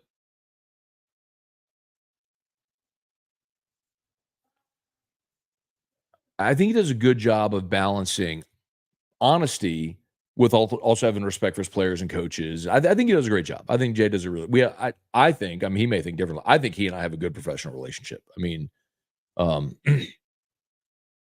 I mean, we're not like going to dinner together, but every time we see each other anywhere outside of work stuff, I mean, we're always friendly and cordial. And I mean, you know, we're not friends. We're not, you know, drinking whiskeys together. Um, but we're friendly, and I think we have a really good working relationship. Let's see. Just curious about um, Bronzini and Cade Woods. You think they'll get playing time at this point in the season? No. I mean, because here's the thing. At this point of the season, you have to treat. I know this is so cliche, but you have to treat this part of the season now if you're LSU like the postseason, because it's why last week when I'm sorry, on Friday when they threw Herring and there was this feeling from some like, oh, why would you throw Herring? You're up 3. No, like because what if you try to go down the line in your bullpen and you end up giving up the lead to the one of the best offenses in the country, and then the thing is, well, why didn't you go to Herring? Like, you don't have the luxury of missing any opportunity to win a game. You had a lead, your starter was coming out, your best reliever goes in to make sure you win that game, and you did. It was 100% the right thing to do. So, like, the point being, you've shrunk your staff now. You know who the guys like, the time for, "Hey, let me see what this guy can do," the time for that is over because the consequence is too severe. You have to win every game you have an opportunity to win. So, I mean, midweek, okay, you want to go throw someone in a midweek? Fine. Just to make sure everyone is fully ready to go for the weekend? Okay. But, like, that's it. So, no, I don't think if guys that haven't been contributors this year are all of a sudden going to be contributors in the final 2 weeks of the regular season. Kyrie, offensive lineman, need love too, man. Oh, hey, look, man, I know what I was, right? I was a 6 foot, 230 pound high school offensive lineman. Uh, I was always a pretty athletic kid, but I was undersized and I won with good technique, right? I wasn't ever going to overpower anybody at my size at that position. Um, had a few small school looks to play fullback. Um, I know what I was, man. You know, I I mean, we had good players. We had some good players on our team, and I was a good high school football player. Like, we had guys who went to play college, not like Catholic has now, where you got guys going all the Power Fives. Like, that team, our quarterback went to McNeese. We had 3 players go to McNeese. Quarterback, receiver, safety all went to McNeese. Our left tackle went to Princeton. Our left guard walked on at LSU as a fullback. Our center went to Tulane. Our best receiver went to ULM. Like, we had a defensive lineman go to Rhodes. You know what I mean? Like, I know what we were. We were just a good high school team, and we had no superstars, and I was certainly not one of them. But thank you. Nice of you to say. Cortland, you don't tell a starter he's starting when the broadcast starts. Right. Robert Potts, Matt, jumping in late. Last night was fun to watch. I'm concerned about Braswell. Multiple errors last night. What year is he? Did we miss on someone for him to transfer in? So this is it for Braswell. He'll sign after this year. No, you didn't miss. You knew you were going to be in the market for a shortstop, and they just kind of jumped the gun. Braswell went in, they offered him, took him, and then we saw Colby Shelton from Alabama, and then Luke Hill from Arizona State, who went to Episcopal and Baton Rouge, both jumping the portal as well. And of course, Shelton picked Florida. And Luke Hill wanted to come to LSU. Luke came on AFR, after he jumped in the portal from Arizona State. And he's at Ole Miss now, by the way, but he wanted to come to LSU. But the problem is, and this was probably a miss by Jay, and listen, you're not gonna bat 1,000 in this stuff. But he made a call. They brought in Braswell, and the problem is, you bring in Braswell, and then you flip, right? Like, someone else jumps in the portal, and you go, I like him better, and then you bring that guy in. Well, now other coaches can negative recruit you. And by the way, this is not me talking. Like, I've had this conversation with coaches. Like, this is the mindset. I'm not guessing. Okay, I'm telling you. Like, this isn't Matt's opinion. I'm telling you, this is the way that college coaches think about this. That ultimately, if they would have taken someone like Hill, having already taken Braswell, then the next year when LSU goes to offer someone in the portal, the other coaches that are competing would say, oh, yeah, well, look at what they did last year. They took Braswell, and then another guy who they like better jumped in, so they took him too. Like, are you sure you want to go there? They don't do the same thing to you. Like, so that's why they kind of had to just roll with Braswell. Look, Braswell was an experienced SEC guy, and he's been your second best hitter by average in league play. Braswell does a lot of things well. He's just leading the league in errors, which stinks. But his bat is the second leading hitter by average in conference play on your team. He obviously has speed. He's got the arm. I mean, he's got the tools. It's just the glove has been bad this year, period. There's no way around that. Let's see. Arlen, I was asking where you heard it from because it wasn't public. Sorry for being curious. No. It's okay, Arlen. My response was probably crass. So that's just me. But yes, it's Scone. How about this? Scone is reporting, citing anonymous sources, that Nate Ackenhausen is starting for LSU today. Oh, how about that? Spread the word.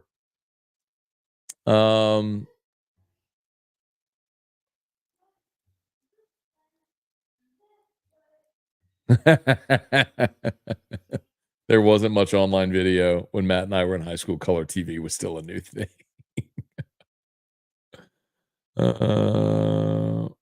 Let's see, Corlin, Matt, the ideas was about Erica planning Drew's party. Sorry, man, I'm not sure what we were talking about there, Cortland. My apologies, man.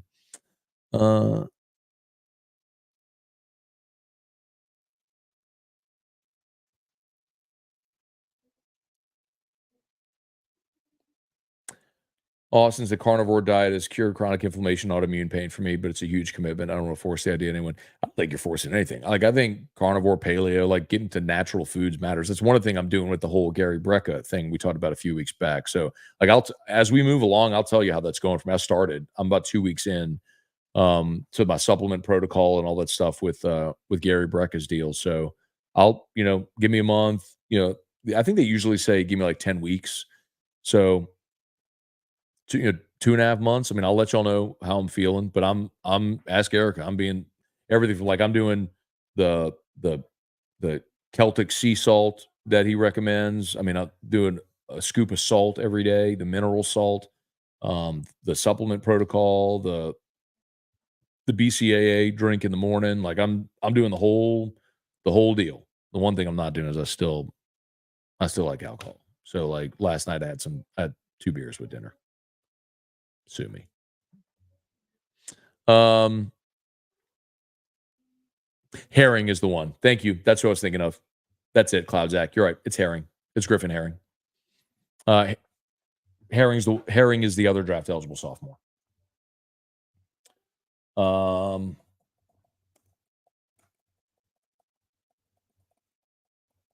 I knew there was someone I was missing. Yes, Herring is the draft eligible sophomore. Yep, that's the one. Thank you. I knew there was another one. It's Jones, Kling, Herring. Thank you. I knew it was a pitcher and it was someone, and it's not obviously it's the guy who's been the best one down the stretch there. It's not Jump. Jump is a third-year player. Triple D. Jump is draft eligible, but he's not a sophomore. He's a third-year player. So he played a year at UCLA, missed a year because of Tommy John. Now this is his third year. So he's draft eligible because it's his third year. Let's see, John Lampo. Any thoughts on the Kentucky Derby Oaks winner? Hey, I was watching, and I was just excited to see it was a jockey from Louisiana. I thought that was really cool. And the owner from Shreveport. I think great ties to the state. I don't know anything about horse racing to know or to say anything. So, Carly Cadmuso at the box was awesome. Okay, Gulf South said the graphic was to 99. So that's the point, right? So it was back. I would be willing to bet, and I don't know, but I'd be willing to bet that a number of those teams were before the SEC tournament expanded. SEC gained more clout over the years. They expanded the league tournament. I mean, that's a big part of what happened. Surprised they didn't start Dutton. It's his birthday today. Baseball guys love birthdays. Love that. No, I'll be very clear, Dave. Knowing Ackenhausen is available, I would 100% start Ackenhausen. I was saying Dutton earlier because I didn't think Ackenhausen was available. If Ackenhausen is available, that's the right play. You start Ackenhausen, and then you've got Dutton and I think Herring available, Hurd, all available out of the bullpen if you need them.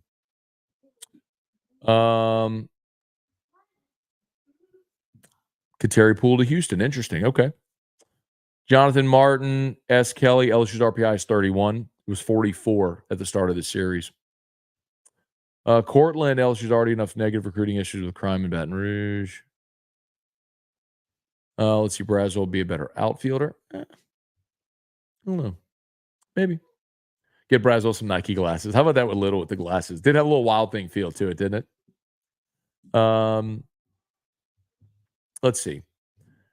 You don't take out Kling. His defense is too good. Pearson is captain clutch. I'd put Jake Brown in right before Braswell. It's okay. We had bad shortstop play before and got through it.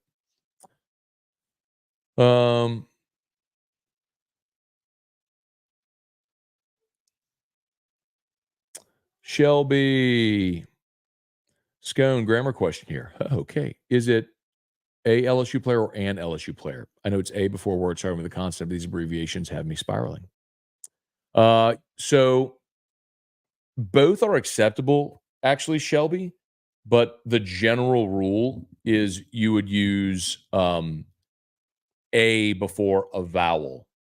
I'm sorry, an before like an elephant, an apple, an umbrella, not a umbrella, right? You would use an before a word that starts with a vowel and a before a word that starts with a consonant. So like a microphone, a camera, a television. So both grammatically would be acceptable, but the general rule is you would use an before a word that starts with a vowel, a before a word that starts with a consonant. Is this serious? Let's see, Tyler. Will the draft eligible sophomores declare? So you don't declare, Tyler. It's different in baseball. You don't declare. anyone can be taken in the draft, and then it's ultimately, do you choose to sign or do you go back to school? Now, in the top 10 rounds, um, the draft is where you have your draft pool in the top 10 rounds. And so if someone is taken in the top 10 rounds, they've already agreed to terms. So, like, the team has called and said, "Hey, we're going to take you here. Will you take blank?" If the answer is yes, they pick them. So if you see someone come off the board in the top 10 rounds, they've already agreed to a deal. After round 10 is when you get into more negotiations. So that's where you kind of hold your breath during the first 10 rounds of the draft. But so there will be teams that call Griffin Herring and say, "Would you take blank?" So he and his agent, his family will have to have a number to say, "All right, if someone offers me, all right, I'll leave for $2 million." If someone says, "Hey, will you take 1.7?" Then he's got to decide, am I really going to pass up this deal and go back to school over 300K? But the answer may be, well, you come back to school, you're a starter next year, and then your 1.7 becomes 2.8. Yeah, I don't know, but that's how it goes. You don't declare. It's just you have a number in mind, and when a team takes you or calls you, will you accept that number or not? Anthony, where would you project a regional LSU would go, Matt? I don't know, Anthony, but every time LSU travels for a regional, it's send them to the West Coast, UCLA, Oregon, Oregon State. So if LSU's traveling for a regional, my guess is based on history, they'll send them to the West Coast. I'd love it if ULL's hosting, they send us to Lafayette. Let LSU go take over that park.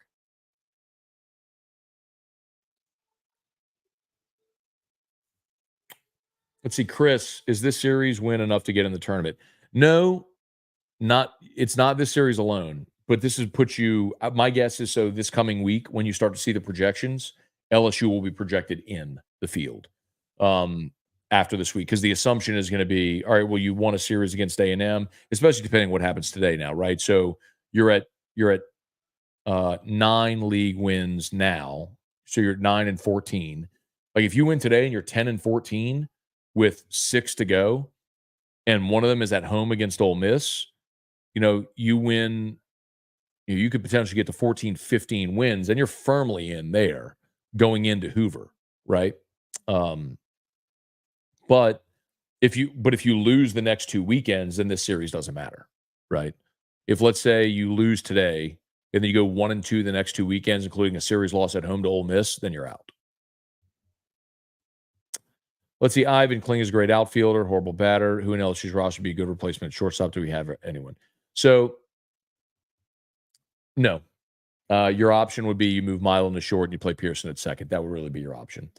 Uh, and the thing with Kling is the thing I'll repeat. Some of you have heard me say it, and you're sick of hearing me say it. But for the sake of Ivan, in baseball, you will trade a a bat for an elite glove at a premium defensive position. That's right up the middle. So that's catcher, shortstop, center field. If you have someone that is an elite defender at those positions, you can give up. They can be they can be a poor hitter, and we've seen LSU do that. Yeah, the best examples always are when Austin Nola was a freshman, they put him in at shortstop because they wanted a better defensive shortstop, moved LeMahieu to second. Well, Nola hit 200 his freshman year. Um, Andrew Stevenson back in 2017 was I'm sorry, it was 15 when he was a freshman. In 15, he was a 180 hitter, but it was like having two guys in center field. He was that awesome. And yet you had Stevenson, Laird, and I think it was uh what's the left fielder that year?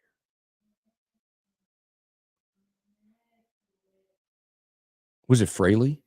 So I mean, you basically had three center fielders in your outfield. It was incredible. Um, Milazzo a couple of years ago. So Papirski at the beginning of his career. Papirski really struggled offensively at the beginning of his career, but he was a brick wall behind home plate.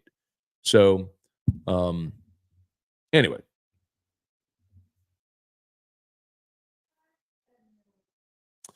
let's see.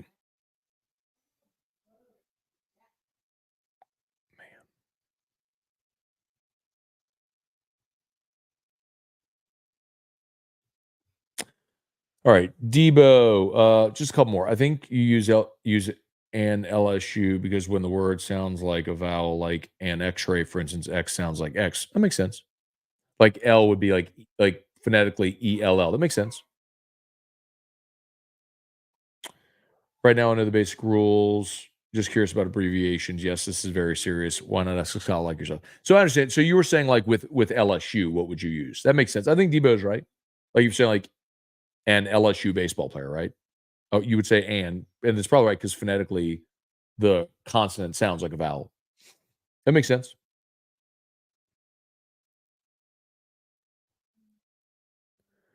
Not going to UCLA this year. No, you were talking to generalities. I think the Bruins are. No, I was pointing out, Billy, examples of the past. Like in 2010, LSU went to UCLA um, uh, for the regional. In 2018, they went to Corvallis. In 2021, Paul's last year, 2021, they went to Eugene and won it, right? So that was my point. Like the last 3 times LSU's traveled for a regional, they've sent them um well, no, no, no, no. Jay's first year they went to Hattiesburg. So that was nearby. Anyway.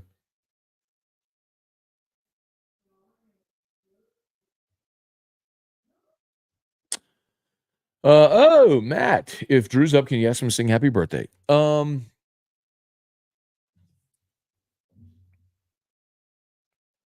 need to take this call. Um Hey Drew. Drew, come see. Drew, come see. Hey. Hey, come see. Hey. Oh, I like those shorts. Look at these. Oh, this look like Tennessee Rocky Top checkerboard shorts. Anyway, okay. Hey, listen. It's Matt's birthday. Can we sing happy birthday to Matt? One, two. We're gonna sing big and loud, okay?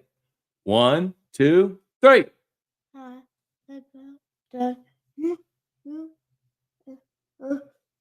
Sing it. Words, please. Matt, happy birthday to you. Yay! Happy Okay. He was just eagerly trying to get back to his iPad. I'll give that like a 3 out of 10, Matt, but we got it done.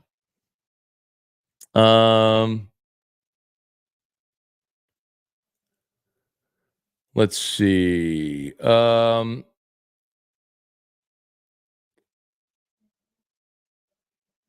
Lisa, good morning. Ivan, happy for Gavin Guidry. I question whether he was the best choice to get the last out of the game.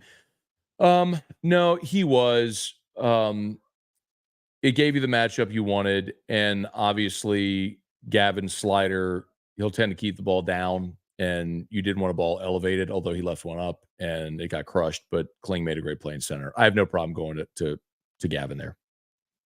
Just like lower was the right decision to face Montgomery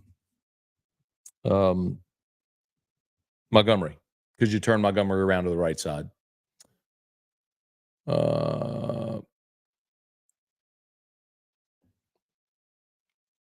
Let's see. I disagree with this. He got it, so I question that you're not the $1 million coach. Because that's to suggest that coaches are infallible. And coaches most definitely are not infallible. Coaches make mistakes. They make bad decisions. But the thing I say all the time here with baseball is if the logic makes sense for why you made the decision, I can live with the result. But I totally understand why they went to Guidry at the time. I think that just like I think it was the right decision going to Lower when they did. And Lower made the pitch and he got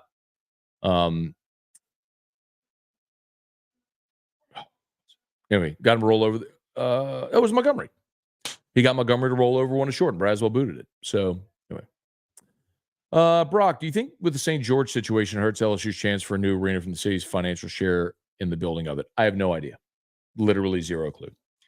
Billy, let's see. You're right. We go out that way frequently. Gotcha.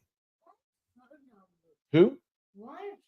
888-9734. Now he wants to know everybody's phone number. So we'd have to make up 7-digit phone numbers. Hey, what is Ryan's phone number? Making the world smarter one morning Scone at a time. All right, we're just about done. Y'all please smash the like button if you haven't done it yet.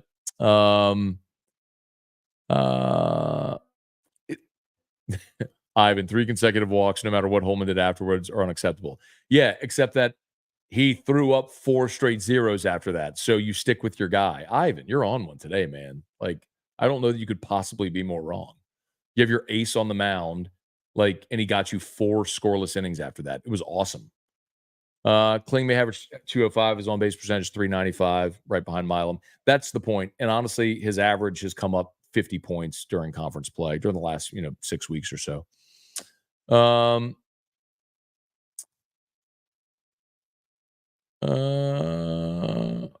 Have him sing happy birthday to Mexico while he's at it.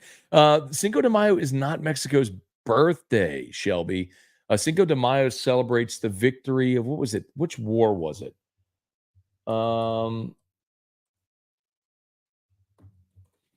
The Mexican victory over the French Empire on May 5th of 1862. It's often misunderstood as Mexico's Independence Day, which is celebrated September 16th. So that, Shelby, we really are making people smarter one morning Scone at a time. It's not their birthday. Fred Drew's the real MVP. Let's see.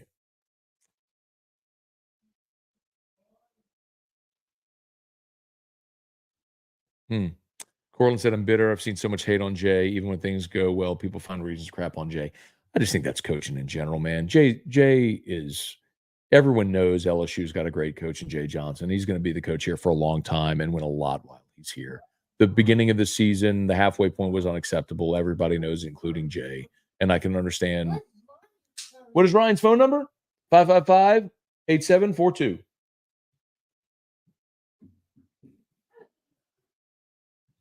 Anthony Berry, will Spencer Rattler start a game this year? No. Dylan Guidry was nails last year. Makes me nervous every time he comes in this season. Trey Fisher, good morning. Well, Trey, I think you're our last comment. All right. Appreciate y'all so much for being here. Smash the like button. If you're new, subscribe up to the channel, Facebook, like the Matt Moscona page, share the post. We appreciate you for being there with us. I'm going to go take another pain pill and hopefully get through this day, mostly just laying on my side and trying not to be in excruciating pain with my back all day. Go Tigers. Get a sweep. See y'all on the morrow.